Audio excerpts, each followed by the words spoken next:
should be thanking God that you live in this country instead of wanting to take your people and moving to another country with all the opportunities that you have here. Yes. Come to this amazing channel where we get to talk the most with this host here. So if you haven't subscribed to this channel, kindly subscribe. I will honestly appreciate. As we continue watching this beautiful video, we get to see this heated panel discussion involving the one legendary minister Louis Farrakhan and the various audience members, and this conversation centers on racial tensions, perceptions in America, and the challenges facing the Black community. So let's continue watching the video. Full credits goes to the original broadcasters of the video. As we continue watching the video, make sure to comment down there below what you think about the conversation ongoing. As we enjoy the video, let's watch till the end. So without further ado, or without wasting your time, let's watch to the end. Turn on your notifications, subscribe, and comment down there below what you think. Watch till the end and catch me on the commentary section. You should be thanking God that you live in this country instead of wanting to take your people and moving to another country with all the opportunities that you have here. Yes. I think we've missed the point here. We've talked about racism. There is no racism in this heart. What we have missed the point on is your children and our children are in jail and are on drugs because of drugs. We need to talk about how to get our children off of drugs. Unite against the common enemy. Absolutely. We need to unite. When we get our children off of drugs, I think our children will be talking together, and your 600,000 young men will not be in jail any longer. Well, of course, the Muslims went into a section of Washington that actually had become an open-air drug market. And by the grace of God, these young men took over that section, which had housed 9,000 human beings. And within a month, there were no drugs sold in that area, and the Muslims have held that area for 2 years, relatively drug-free and crime-free, with no help from the government and very little help from others. We've done it with a word. If you could just calm the emotion, the fears, and listen to a word that can uplift not only black, but it can uplift your people as well. Maybe we could solve the drug problem in the United States. Sir. I'd just like to point out to the lady who had said about blacks returning to black. I am one of those people who went to a white Catholic Jesuit college. And I had that fear when I went away also of coming back to New York City. I saw the media, I saw blacks killing, I saw blacks doing all kind of stuff that just wasn't pleasing to my eye. But when I got back here, when I went back into Harlem, I saw the reason for some of that. I saw how the media took certain things out of context. A lot of whites are talking about fear. The fear is not black itself, it's not black people, it's the fear that you see. There's nothing to fear at all. A lot of people are not going to Harlem, they're not going to the ghettos because they fear I don't know what. But the blacks are some of the most passive people you will come across. We have tolerated a lot, and we continue to. There's nothing to fear but fear itself. Yes, sir. Yes, sir. I would just like to ask Mr. Farrakhan if he could comment on the vast gulf in the understanding and the perception between blacks and whites. And what do you think is the next step to advance this dialogue that seems to have started? The gulf is created by improper education, environment, and the stimulus that comes from improper education and environment. If you just look at the Constitution of the United States as a legal document that called us 3/5 of a human after we were robbed of the knowledge of self, then you look at a religion, Christianity. I'm not saying the teachings of Jesus now, but I'm talking about the way Christianity has been used.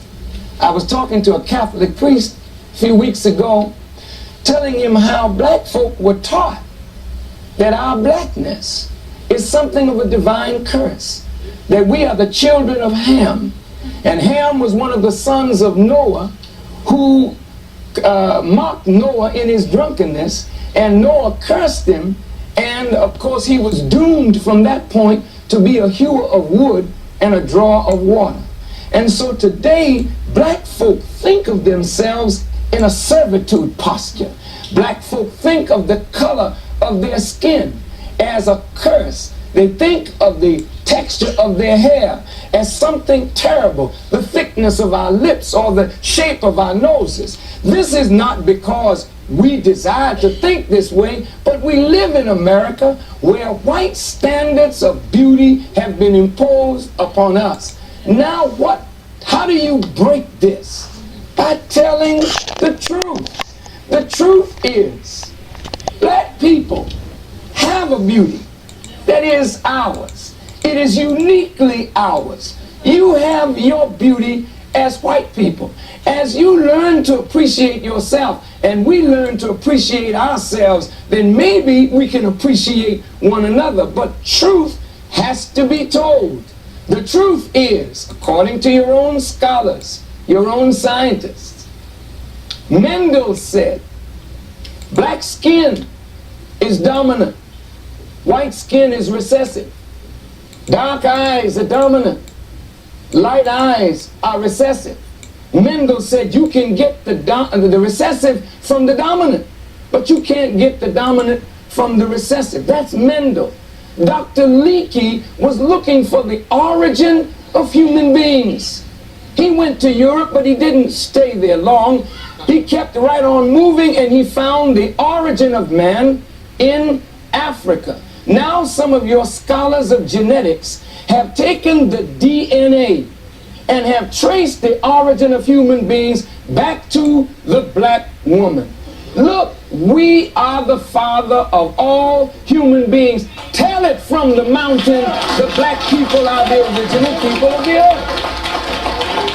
That doesn't make us better, but it says we are your father. We are your mother, and you should honor your father and mother that your days may be long. And we'll be back in just a moment.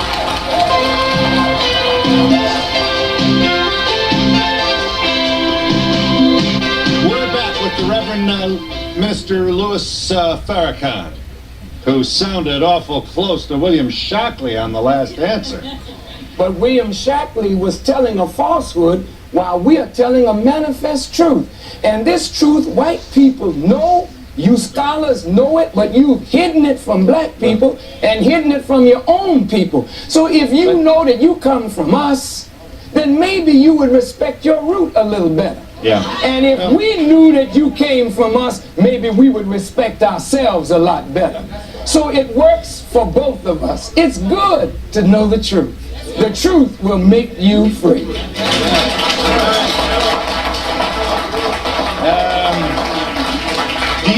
Is it your feeling that AIDS is a manufactured disease which has hit especially in especially horrendous way among people of color, among African Americans, engineered by a white person? It is becoming increasingly clear in medical circles that the configuration of that virus is not a natural configuration, but that it is a made virus.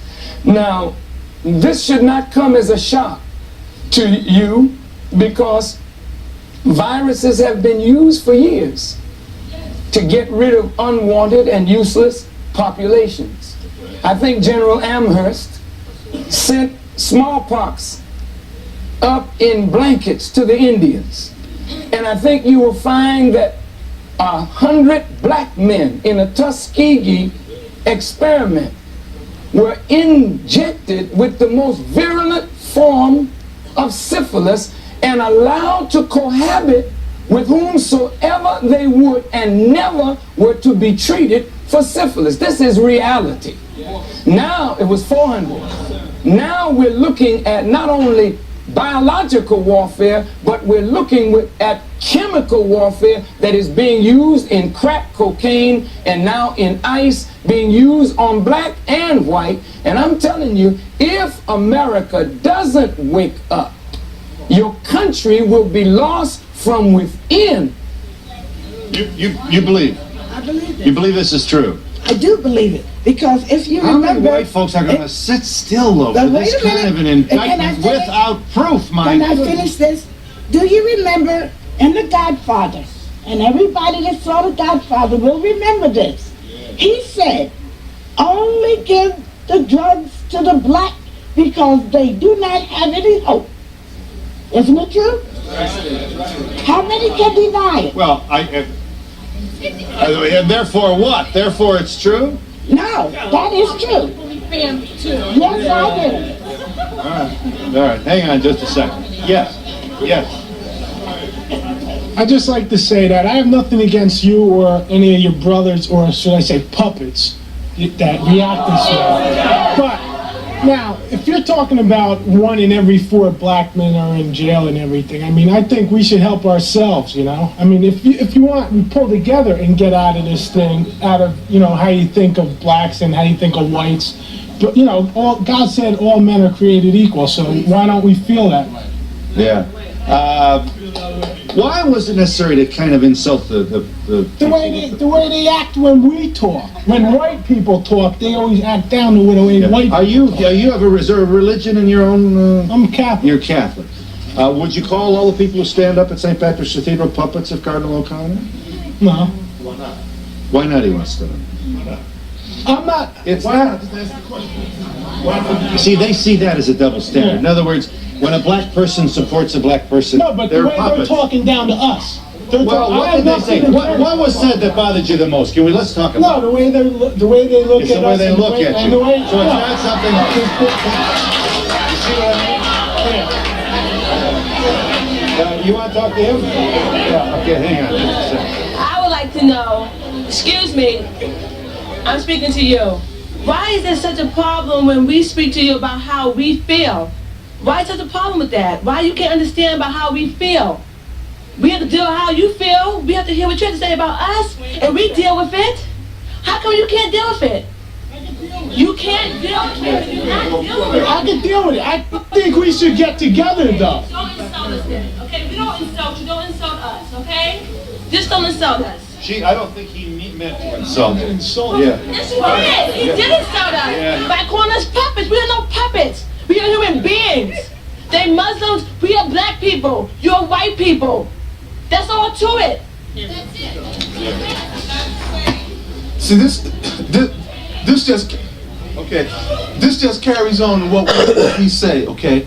The fact that this white man can come out and call some people puppets. The only follow order functionaries in here is you and your people. Because if you had some conscience and some morality, you wouldn't kill black folks. A black kid wouldn't have to die in Bensonhurst or Howard Beach, okay? Because you would have said, well, I'm a man, I don't have to go with that group, okay? Because a man stands alone. Now, I call your attention. You say we're puppets. Why are they puppets, okay?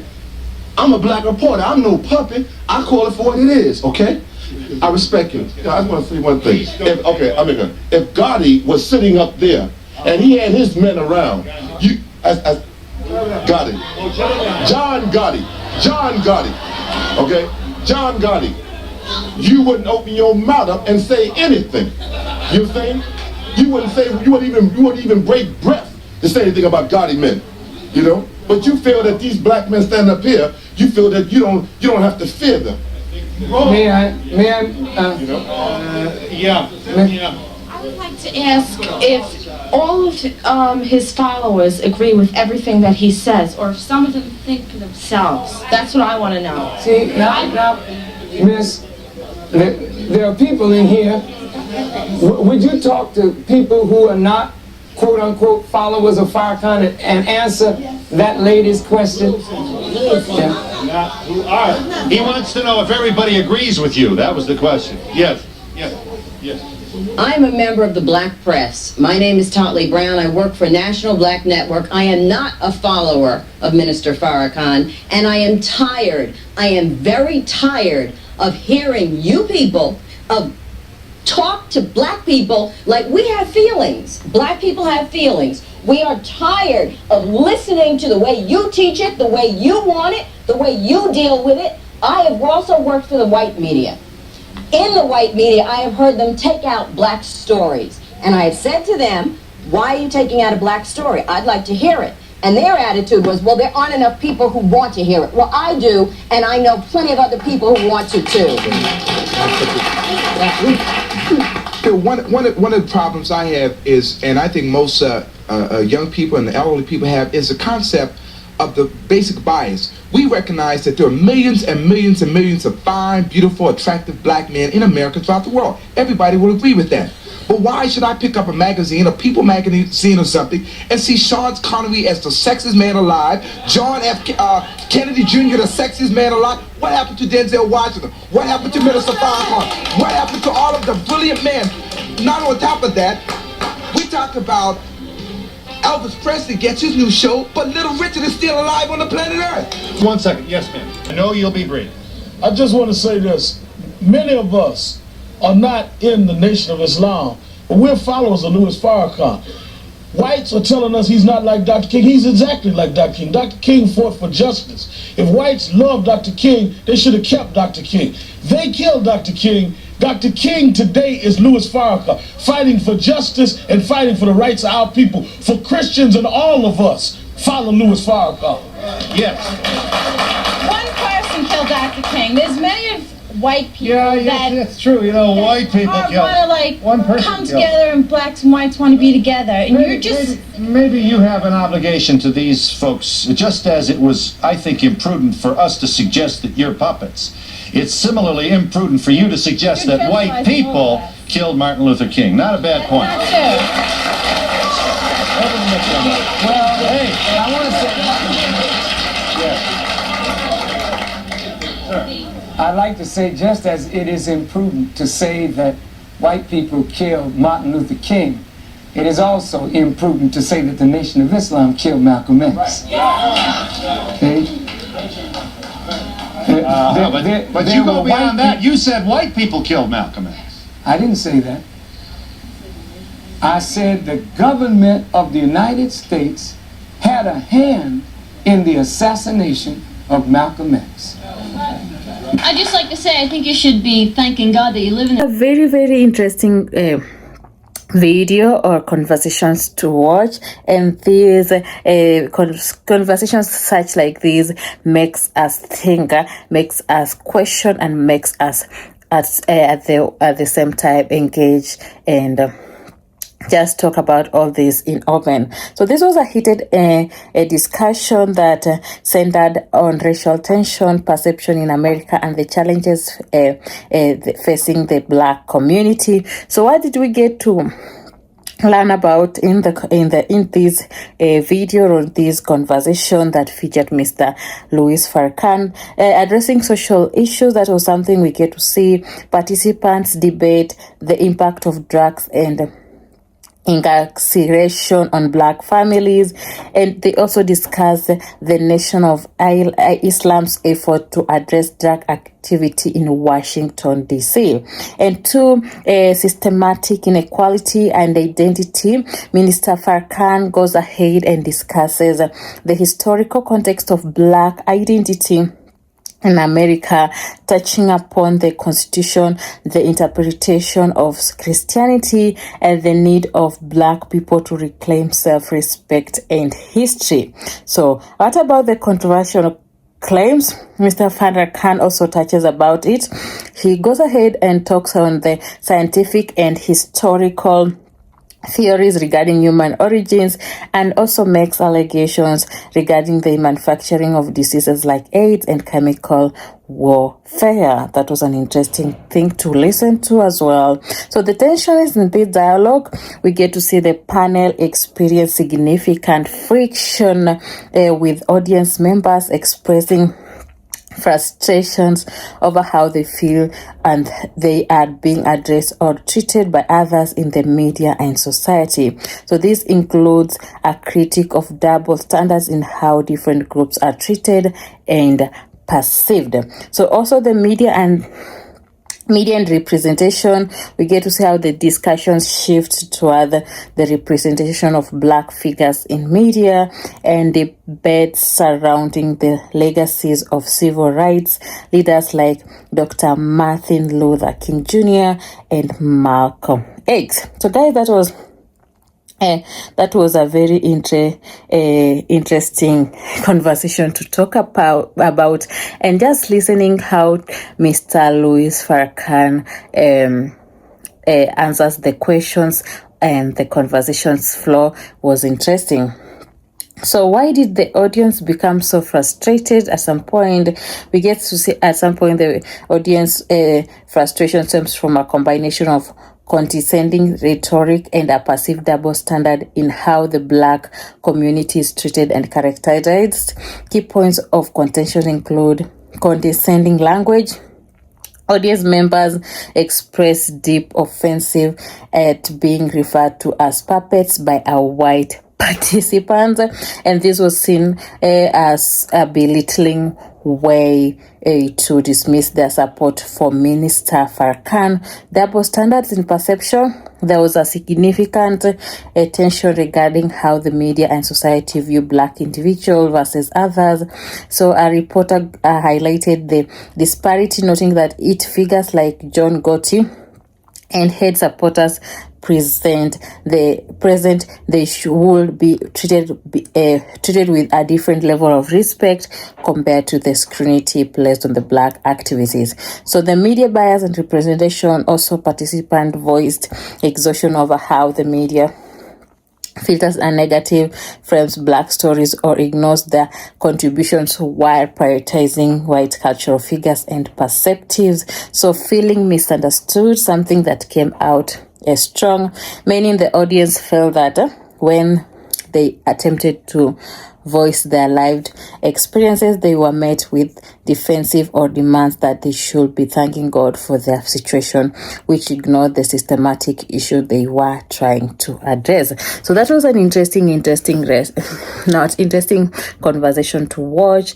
And whenever I see Mr. Louis Farrakhan talking, I always pay my attentive ears so that I get to note one or two from the conversation. Let me know what you noted, or let me know what you learned or figured, or just got it from the conversations and the heated argument and the debate. Let me know in the comment section how you feel about this, and if you have if you haven't subscribed, kindly subscribe. I'll honestly appreciate it. So my good people, I love you all, and catch me on the next one. Make sure to share these videos with your family and friends. I'll honestly be glad and appreciate it, your time and effort. So catch me on the next one. Turn on your notification. Watch more speeches from Louis Farrakhan on this channel. Scroll down below. Check it out. Don't miss a single bit. And let me know, my good people, what you think about them as well. So to support me, my good people, you can subscribe, advise me, and just comment down there below. Let me know what you think about these videos we get to post and this conversation we get to indulge in. So till next time, I love you all and God bless you.